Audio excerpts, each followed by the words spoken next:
Welcome to Dead Man Talking. Tonight's story is another fantastic and mysterious chilling adventure ride from the wonderful mind of CreepyAus.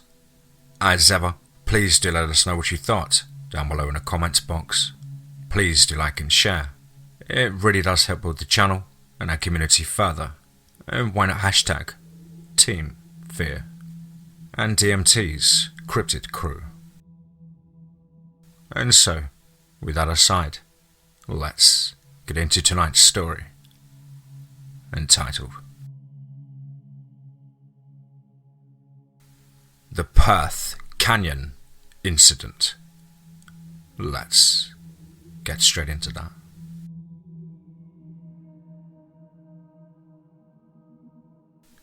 The morning we set off, I felt like the weather was taunting us. A clear, hot summer's day was in full swing as we arrived at the docks at Fremantle, in stark contrast to the sick storm settling in my stomach. Callum obviously felt the same, judging from the way the corners of his eyes pinched and his lips pressed into a thin line. The airport pickup had been very different from the one all these years ago in Cape Town. Warmth and happiness replaced by uncertainty and distance. It was good to see him, but it was so damned hard. Gone was the cocky, brilliant man I grew up with as our careers evolved. He looked haggard and spent, a shell of the person he had been.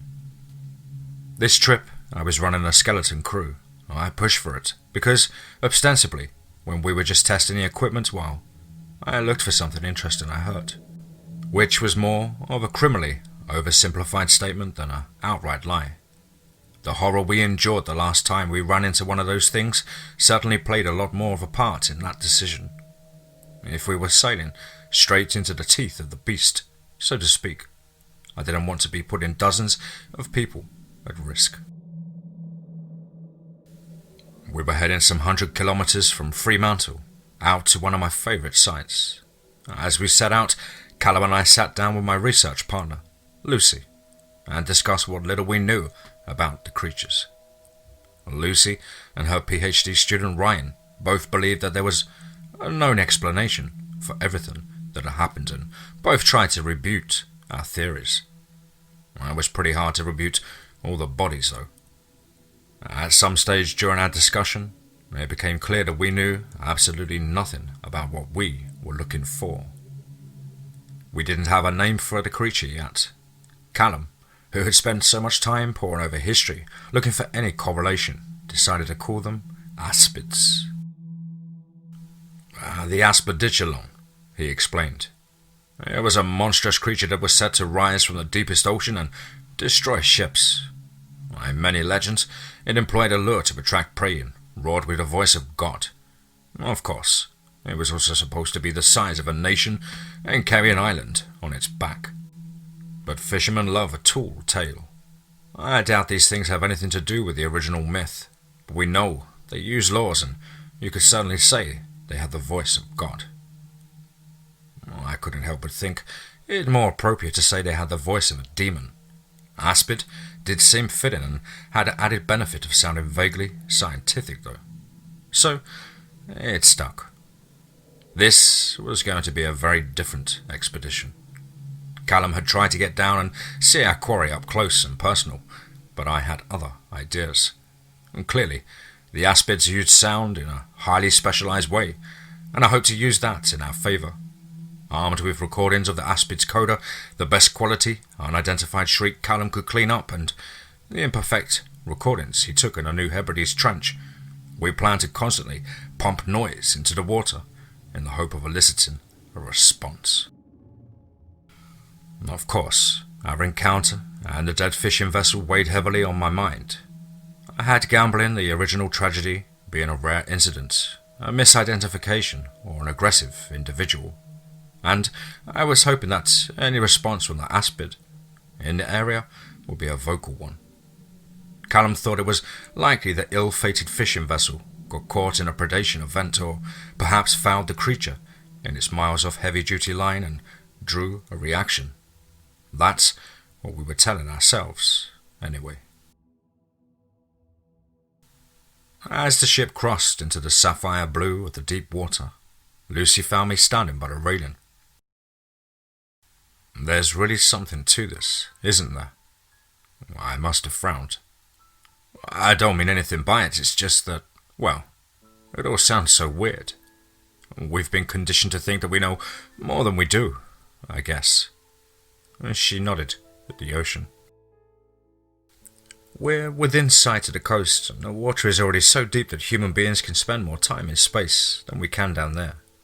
It's not our world, but we're so dominant over the rest of the planet that we kind of bundle up the ocean with everything else we control.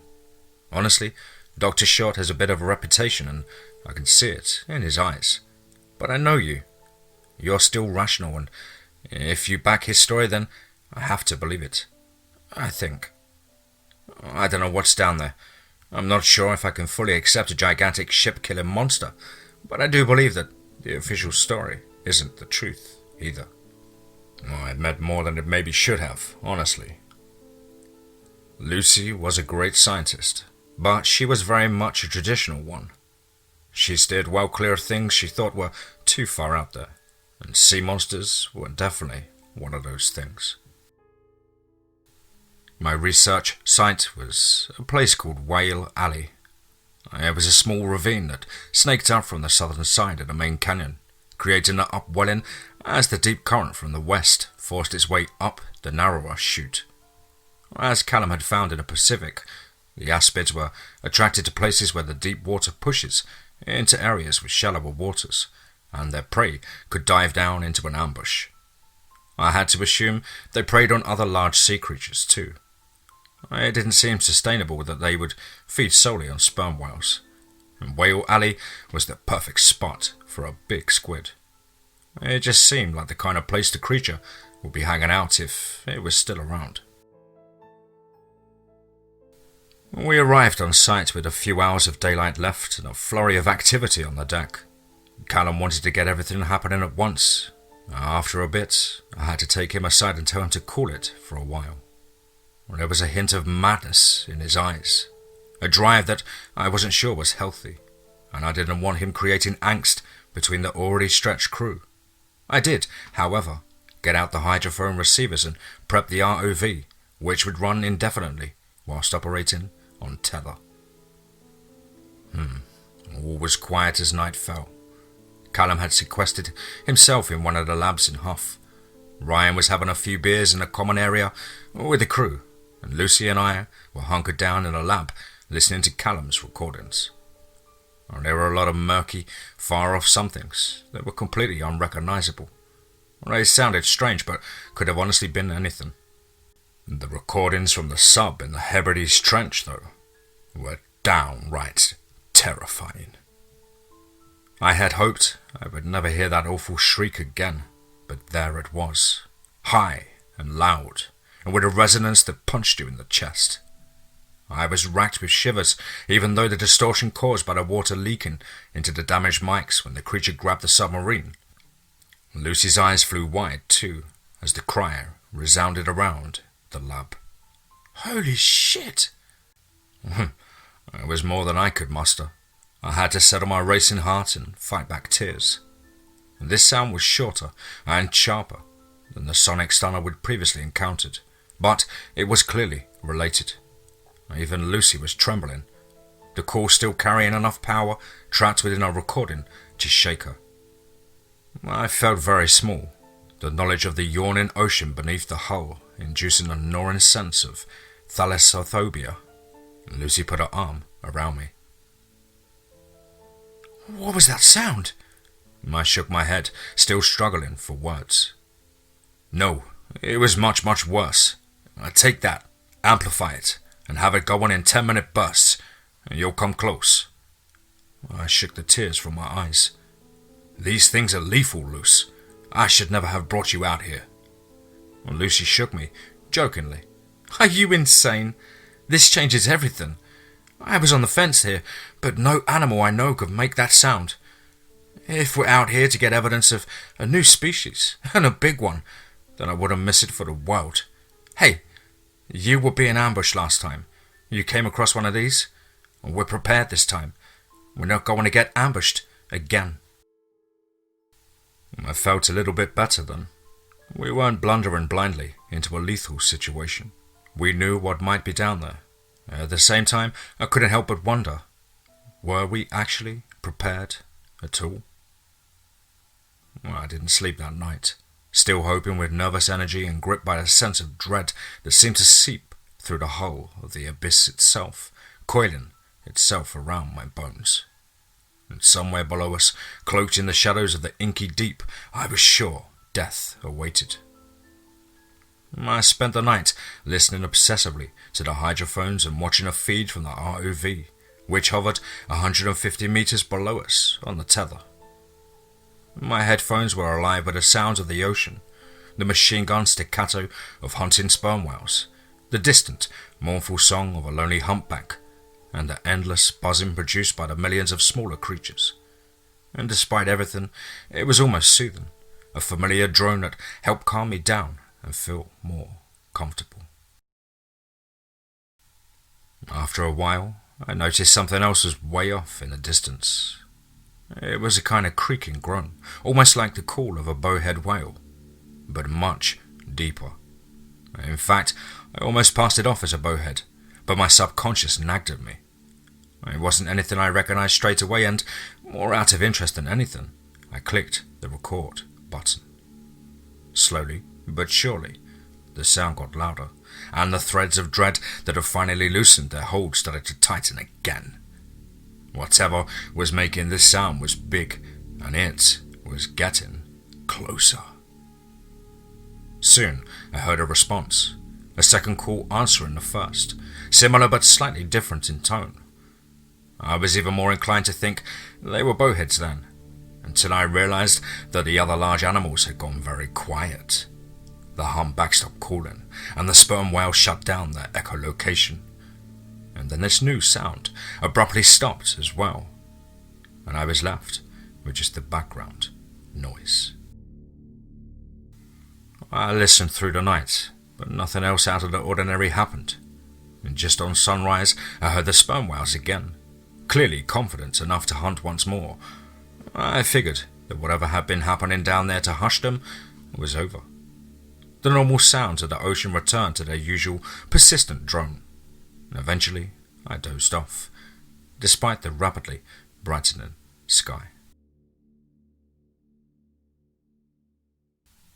Lucy woke me up around 8 a.m. with a steaming mug of coffee. We discussed the strange events of the early hours, and she frowned at the sound I had recorded. It wasn't anything conclusive, but we both agreed it was odd. For a moment, though, we had more pressing matters. Callum had started broadcasting. I considered marching out onto the deck and ripping shreds off him for leaping into it without consulting me, but I decided to be the bigger person. Callum was obsessive, and if I set him off, he'd wall me out. It sounds selfish, but I needed him until such a time I could work off of this stuff openly. Instead of blowing up, I finished my coffee and headed back to my cabin for a shower and a change of clothes. By the time I returned, Callum had joined Lucy in the audio lab. My anger had dissipated, but I was in no mood to join their conversation, so I stuck on a pair of headphones and went back to listening to the world below. Days crawled out on the Indian Ocean, and our calls reverberated through the water without as much as a whimper in reply, either unheard or ignored. Time became a crawling stream, the flat expanse of the ocean providing no respite from the tedium. 4 days passed, then 5, and then 6, each one less notable than the one before it. I had hoped theoretically to elicit a territorial response and record a unique sound, rather than one that could be passed off as a looped recording of a sperm whale. The risk was that a territorial response would be an attack, although I did think there would be some sort of dominance process before it came to that, as with other large animals.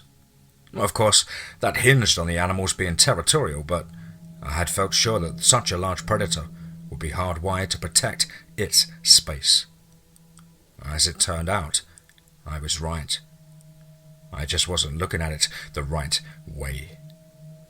In the dead of the night, I wandered the deck, unable to sleep. I was leaning on the railing, staring aimlessly into the black sea and lulled by the vibrations of the ship's engines, when suddenly, jolted entirely off the rail as my brain finally caught up with my tactical senses. I looked up and down the deck, reaching out for the hole behind me tentatively, an almost comforting hum greeting my touch. Because it was the middle of the night and the sea was calm, we were running solely on a positioning thrusters. The engines, they were off. Something else was causing it, something powerful enough to send a steady vibration through thousands of tons of steel.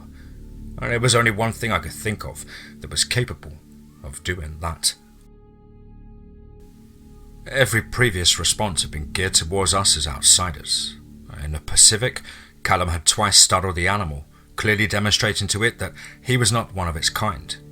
Off Seal Island, the aspid we encountered had attacked us straight off the bat, and I firmly believed that that was a result of our sonar making us seem just enough like potential prey that it took a chance.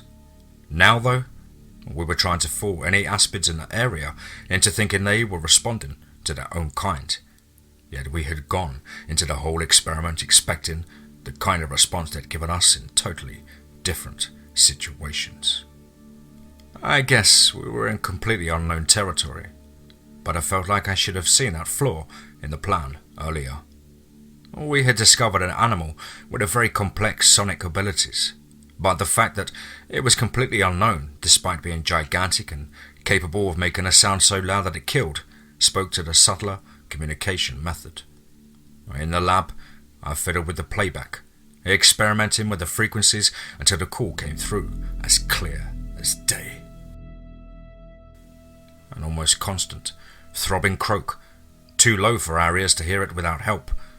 In a perverse way, it sounded like an old refrigerator, but much deeper and louder. My skull rattled with each pulse, and those creeping fingers of dread squeezed my heart once again. Something about them left me in no doubt as to what this particular sound meant. It was menacing, somehow laced with aggression, even through untold cubic meters of water. A clear and obvious invitation to get the hell out of the area. After a few moments, I made the decision to turn our own broadcast off and see how the creature responded. We had clearly lured a quarry in, but I wasn't sure how long it had been agitated, and I was worried about what it might do next. Plus, I thought that if it stopped when we stopped, it would demonstrate a relationship between our broadcast and the menacing, reverberant response. The sound alone wasn't unique enough to qualify as conclusive proof, but it would back up anything else we got. Not 10 seconds after I cut the noisemakers, the low throbbing stopped entirely. I waited 5 or 6 minutes before turning the broadcast back on, and, within the span of a few expectant breaths, the aberrant sound was back. I immediately shut off the broadcast again, casting a frightened glance at the sonar screen, which was mercifully clear of any signatures. There was still a serious sense of unease, though. It might not have been in the water column underneath us, but the rapid response and the vibrating deck meant that the aspid was much too close. I didn't want to involve Cal yet, having seen his mental deterioration firsthand, but I decided to wake Lucy. Every fibre of my being wanted to heed that menacing warning and make a run for it, but I knew we had more to do. Lucy, for her part, was bleary-eyed and grumpy at the nocturnal interruption, but I eventually coaxed her into the audio lab. Her sleepy eyes went wide as dinner plates when I played the response back, and she shivered. "Jesus Christ, Ellie! What on earth is it? I've never heard anything like it." "It has to be what we were here for. It must be. It's a direct response to the aspid sounds. It's huge and it's closer than I want to be. Let's start broadcasting again. Just a coda, though," she added hastily. "All those sounds coming from the same source must have been seriously off-putting, right? We don't even know the function of those shrieks. We assumed that it was a reaction to the lights when Cal startled one, but maybe that shriek is an aggressive sound. Or maybe the fact that we're just sitting here broadcasting the sound of fear generates aggression towards us.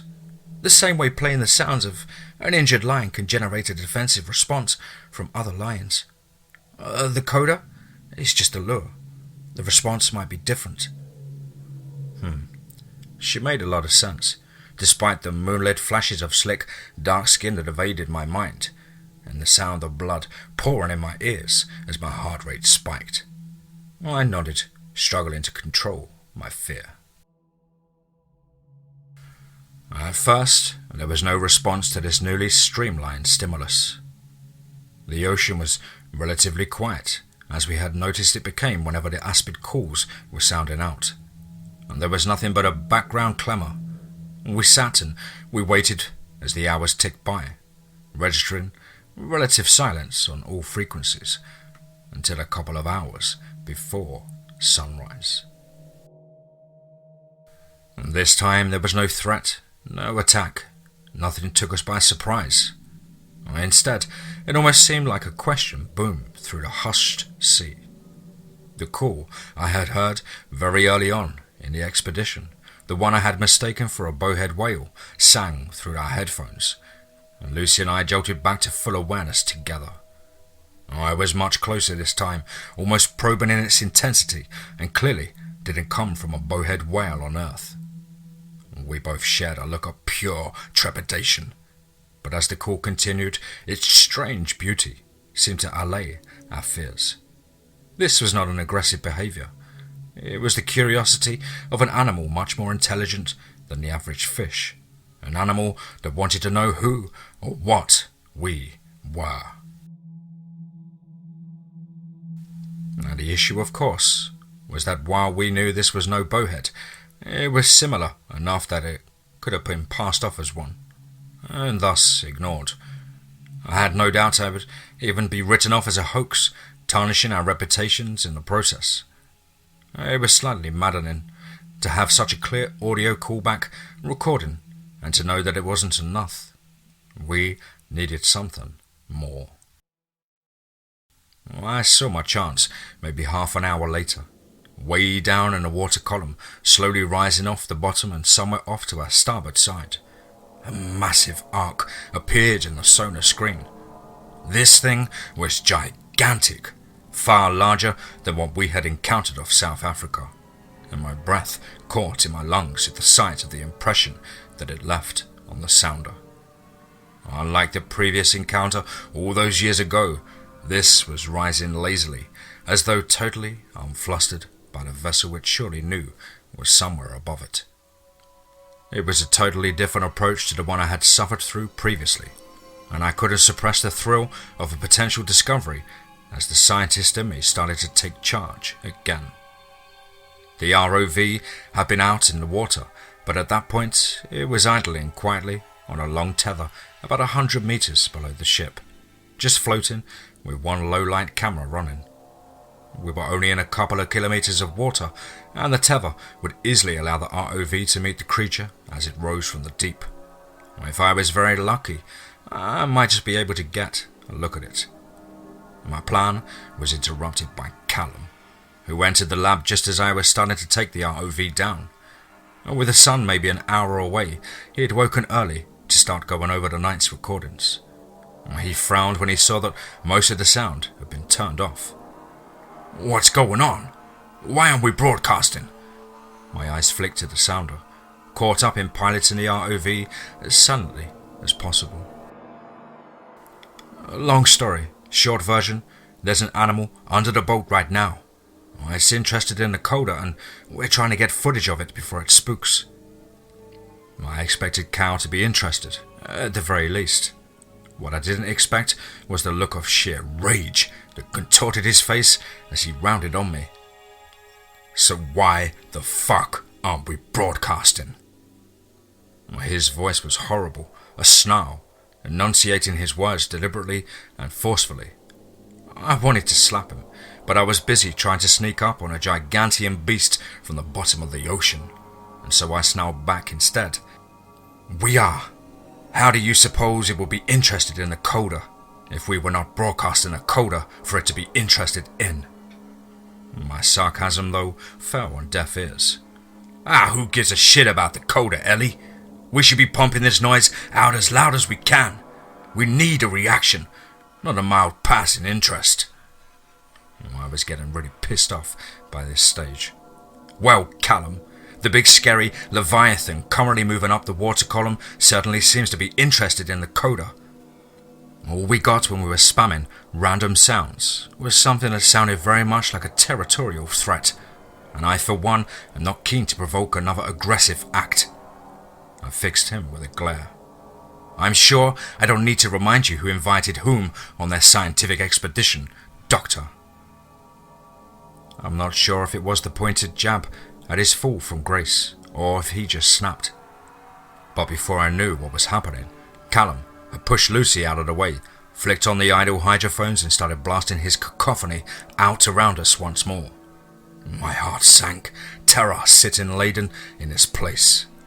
And right on cue, the aspid below us stopped dead in the water column, going completely silent. And then the ship started to vibrate again, but much more violently, as an unimaginable tones of angry animal started voicing its displeasure at the harsh concert now filling the water. Lucy pointed out the window into the brightening pre-dawn, and her face was a mask of horror. Outside, the sea was seething, like a cup of water sitting on a speaker. The sheer power of the vocalizations hit me, and then reverberating through my lungs. Even if this latest attack was too low for us to really hear, it was still tangible and dangerous. Callum seemed oblivious to the danger, staring intently at the sonar echo hanging motionless on the screen. Come on, you bastard! I took advantage of his fixation and shoved him hard, sending him tumbling into the bulkhead and away from the computers. As he sprawled to the floor, I shut off the recordings and ripped the terminal off the desk, ensuring that he couldn't get them going again. Or he screamed something at me, but I wasn't listening. Instead, I was straining to notice any change in the subsonic rumble. Anything that might indicate the creature was backing off. What I picked up was something new, something that sent an icy jolt of fear down my spine. While the rumble seemed to have stopped, it had been replaced with a soft, high-pitched whine, like an old-fashioned camera flash winding up.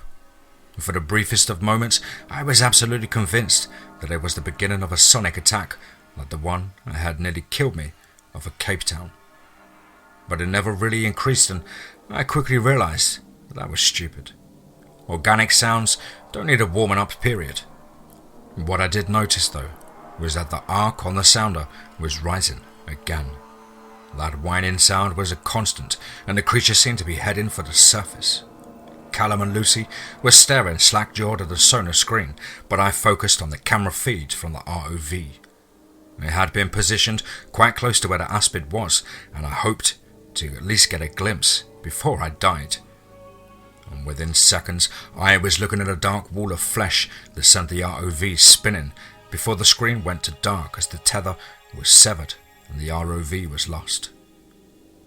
I had been about 800 meters down when the animal roared past, and so I instinctively braced for impact, thinking the aspid had just had enough and decided to go on the offensive.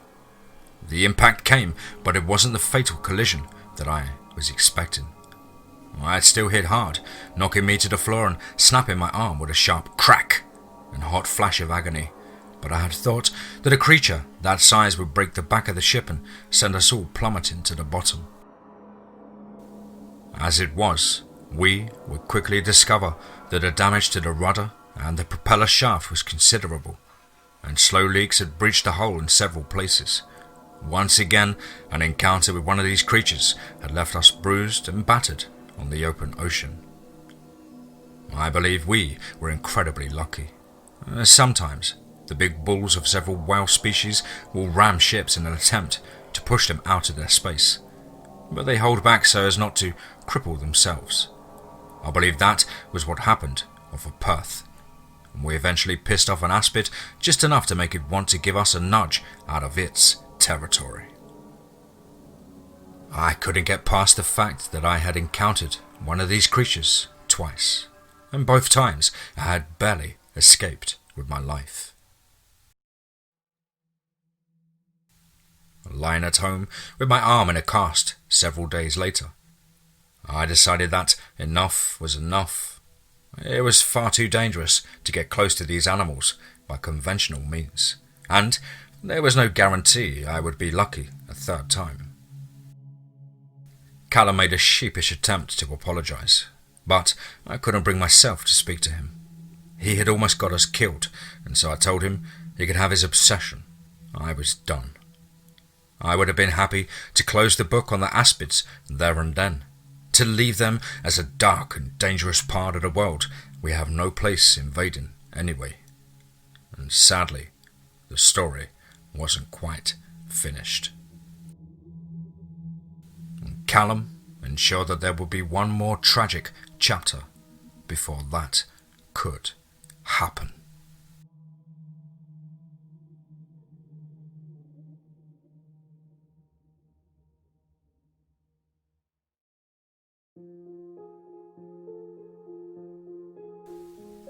Wow. And another one. Wow. Absolutely riveting stuff, mysterious and equally chilling, as it always is from the fantastic mind of CreepyAus. Guys and girls, as ever, you know the drill. Please do let us know what you thought down below in the comments box. Please do like and share. It really does help build the channel and our community further. And why not hashtag TeamFEAR and DMT's Cryptid crew. A big welcome to all of the brand new Cryptid crew members. Absolutely bowled over and touched at the response to this membership side of the channel. Growing thick and fast.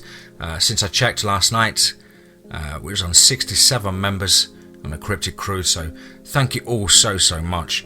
You really are helping me build something substantial here that I can hopefully reinvest back into and grow into bigger and better things. Of course, as ever, I hope you're all well and happy, as our family and friends.